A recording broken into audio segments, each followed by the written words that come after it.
Uyabona mekusuke kukhulunywa ngomuntu onedlozi elisebenza overtime.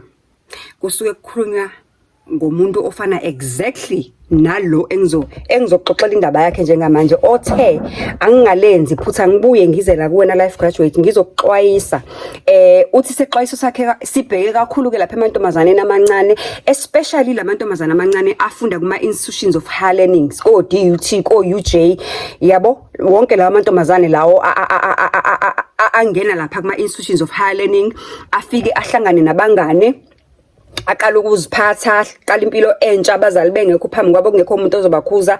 Uthi nje isexwayiso sakhe sibheke straight kulawo mantombazane. So ke lalela nansi indaba, ungakhohlwa ukuthi siyalike, siyakhomenta, siyasubscribe, siyashare. If you are new, welcome. If you are an old subby, I appreciate you.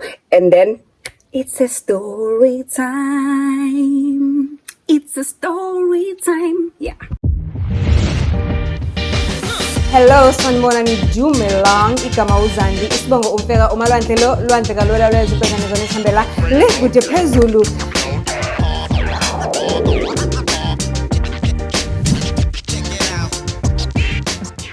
Do join.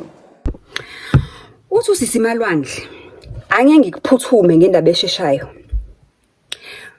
Mina ngangicabanga ukuthi kuyadlalwa, kanti bakhuluma into ekhona ngempela. Lezi izinto ezenzakalayo mina ngayibona ngamehlo ngusinga. Ngicabanga ukuthi yonke lento ehlezi ikhulunywa ngama Nigerians ngokulalwa izinyoka nayo yonke, ngicabanga ukuthi into engekho nje, kanti ngizoyibona mina ngosi.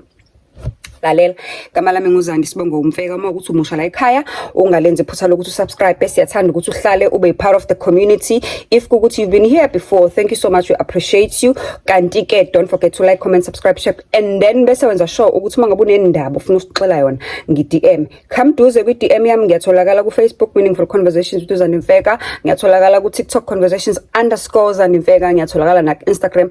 Follow me there in those platforms, and also make sure ukuthi you can also, if unqena umuntu now you can just voice note it 071-941-917 071-941-917.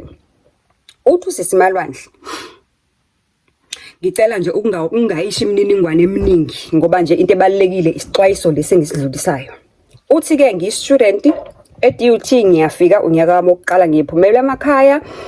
Mangiphumela emakhaya xakekiwe, and mind you, I'm even the first family member to go tertiary here out of 5 kids, because ekhaya bexakeke to a point ukuthi uma bekade sebenzela abantu ezingadini athole lo 50 rand ngalolo langa, abanye bamphathisa izijumbane zempuphu, abanye bamphathisa izinto ezidliwayo kanjalo. So impilo bingekho yinhle. So kwaphoqa nje ukuthi ubhuti wami omdala oqala kube ukuthi yena akasiqedanga isikole, kodwa wathi mekafika nje mazingeni athe ukuthi thuthu kwafanele ukuthi kwaphoqa ukuthi akahamba osebenza emobeni nakuba construction companies ukuze akwazi ukusupporta the rest of us. And ubaba wavele wahamba nje, simazi wahamba wabheka apha ekhaya.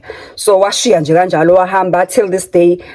Mina kuthiwa wahamba ngizelwe ngusana olubovu, because I'm the last born. Wahamba ngizelwe ngusana olubovu, angimazi nokuthi unjani, except for ke isithombe ke leso ke sisibona esikodongeni ke lapho kuthiwa khona babeyobhala noma.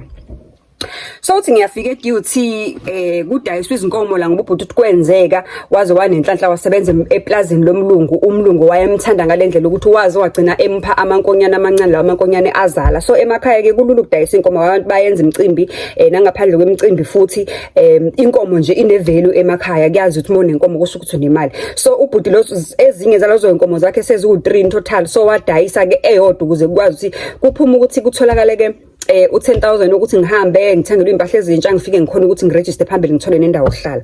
Obviously ke ngale yaminyaka ke thina uNFSAS wayengakwazi ukukhokhela outside iRes. Mangifika eDUT iRes yayisiphelile futhi ngangeke ngiafford, so kwaphoqa ukuthi kuzofanele ngiyofuna indawo outside ilokhunjana icampus, of which indawo engayithola kwakuyiBrea, indawo kwakuseBrea, indawo yayiclose naseBrea Center. Uthe imalwandle le ndawo yayibhizi ngalendlela le, kwakuphunga ngena nje kulela flat. It's one of the flats that is cheapest around. Not that cheap ukuthi cheap room, but good cheap because ama students abevunyelwe ukuthi ahlale abe 4 abe 6 eroomini yabo. So uthi ezingihlala la kuleli flat ngishare ke next door yethu kunosisi ohlala yedwa.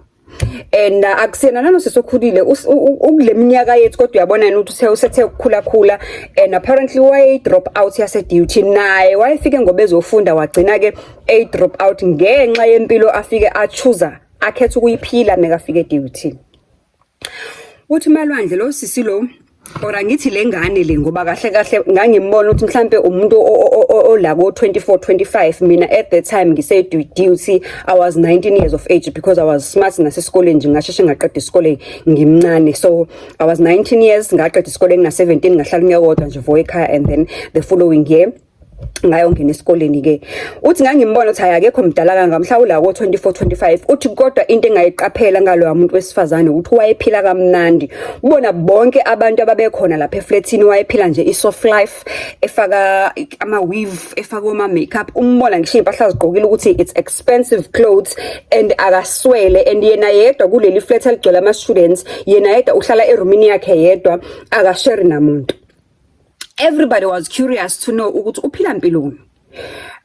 Uthi khambe ke mina ngigcine ke sengiyumnganyana naye ke ngoba phela ngithi ngiziphumela emakhaya ngixayekele, so mina ngangingamind ukuthi la bengangibabona ukuthi ngazi ukuthi baphila kangcono ngoba ngangibazi ukuthi bayavilapha. One, I will offer myself ukuthi ngizoniphekela ninginikeze imali, and also offer myself ukuthi nginuwashele nginiayinele ninginikeze imali because vele angisho asifana, abanye bangcono abanye abekho ngconyana. So mina ke I will just offer any service that you engibona ukuthi ingangisebenzela ukuze ngithola amasentshana ukuze ngoba ngangazi vele ukuthi nasekhaya mabengithumelela imali back in the day babengithumelela around 300 which wasn't a lot of money, but ngangikwazi ukuthi ngilale ngingadlile. But at the end of the day yayingekho enough ngoba they still had to pay for reflect ishare yami la engangishare khona nala amanye amantombazane engangishare nawo, so iyona ndlela engangikwazi ngenze ngayo imali ke leyo. Uthi ngigcine ngijwayelana ke nalo sisi njalo lo sisi ke mangifike erumini lakhe kunezinto ezimnandi efridge, ufika athi nje kukhululeka idla noma yini oyithandayo. Uthi ngiyofike ngiyingcince before ngiqale nje ngisebenze. Uthi yena ke nje ngase ngisebenza ngena full time, mangabe kuyi weekend on Saturday I would dedicate like 4-5 hours ukuthi ngiyoclean iflat lakhe. Vele iflat lakhe lalingekho likhulu kwaku 1 bedroom apartment. Ngiclean iflat lakhe, ngikhiphe washing, ngihambe ngiyoyifaka emshanini sikhona ke indawo abeshe babewasha kuyona ke flatini la kokwasha khona, but ke you have to wash and go and hang the clothes. Mangibuya lapha impahla vele moyikhiphe emshanini seziclothes ukuthi zome bese ngiyazayina ngiyifold ngimhambisele and then ngikhiye ngihambe. Wayesengwayinikezile nje isikhiye saserumini yakhe ngoba lo sisi wayehlala nje 1 floor up from our flat. Uthi ayiqhubekeke lokho hamba isikhathi but engangiqaphela ukuthi lo muntu wesifazane emini wayelala the whole day. Lo muntu uzilalele mina uyozavuka mhlambe lapha ngabo 4-5 ntambama useyazicwala ngoba ukuthi kokuke kwenzeke ngisho emini mangabe kuthatha ngithi ngikuhlele futhi ngifike ngimthola ukuthi ulele kodwa athi ayikhululeka ungaqhubeka wenze washing ungidlinele nase kitchen nani nase bathroom ngisalele, uma sengivukile ngizokushila ukhiye ube uzoqedela. I've noticed lo muntu uyayilalela the whole day but uphila kamnandi, uphila impiloni, wenza umsebenzi imuni lo mlalisa the whole day. Kuthi makuyothi nqing 4-5 ntambama uyavuka qwaba ufaka imakeup ufaka amaqhox uyaphuma uyahamba indlela. Usiqhubeke lento kuhambe kuze kube khona isikhathi la engasahambi khona, but I've noticed ukuthi kwakuye kwenzeka ukuthi ngesinye isikhathi mangiphuma eflatini lakhe ngiqeda ukumclean, especially mangabe ngifike ngezikhathi zantambama khona lo bhuti enjalo uphambana naye emastephiswini, and lo bhuti uyambona ukuthi akusiyena umhlobo wala. He looked Nigerian, and indeed I confirmed later ukuthi he was Nigerian.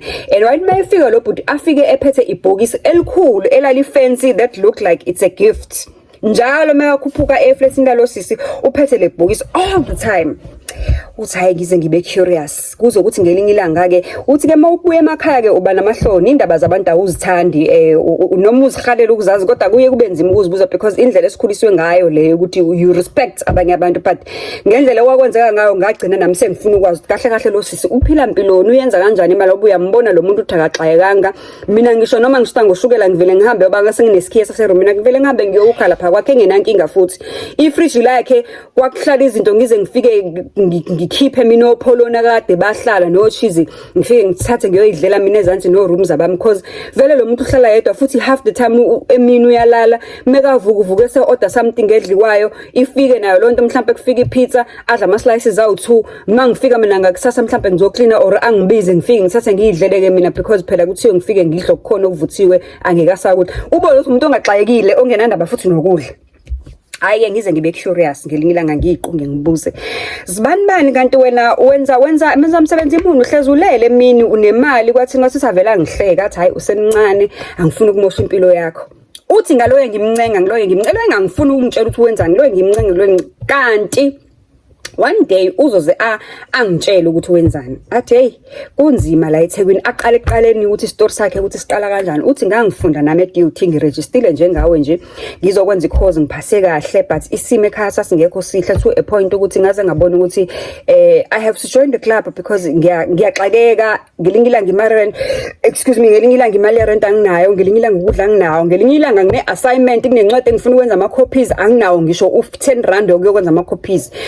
Ngabuka ezinye izingane ziphila kamnandi ngabona ukuthi I have to join the club. So i-club ke you know the club so kusho ukuthi bahamba badayisa ngomzimba. So usho wathola ke lo wamthola wamfaka ke wayodayisa ngomzimba kodwa uma echaza manje uthi akasadayisi ngomzimba kodwa usene client eyodwa vo.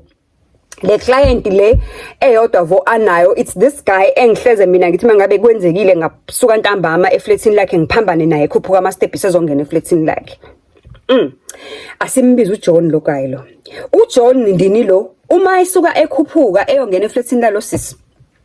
Kusho ukuthi basuke beyolala and then lo sisi uma isuke efaka imakeup ukushona kwelanga ephuma ehamba usuke eyikhipha nje ishayilo moya ezile emaklabhini eyogroove because iyona impilo ayiphilayo lo uphilela nje ukuthi uyayigroovela uyayizulela iphumele enyukela una imali futhi yokwenza lokho. Uthi lo sesikene ngixoxela le ndaba athi njengoba ngixoxela le ndaba ngixoxelela ukuthi busu uyathatheka nawe ufune ukuyenza lento engiyenza ngoba ayikho right ngiyazisola akusaphumeki futhi ayisekho indlela ukuthi ngingaphuma sekujule kakhulu ukuthi ngingaphuma kodwa ke ngoba bofuna ukwazi ukuthi ngenza ini ngihola kanjani mina ngiyawenza u10k ngobusuku obuyi1 or bengiwenza u10k ngobusuku obuyi1 kodwa manje lo 10k sowuphindwa kaningi ngoba sengine client eyodwa engiyiserviceayo. Awuna une client eyodwa iserviceayo athi yes yilo bhuti ohleze umbone ekhuphuka la everyday ezela kumina eflatini. Lalela asiyiseni kuphathuzi ngabindi.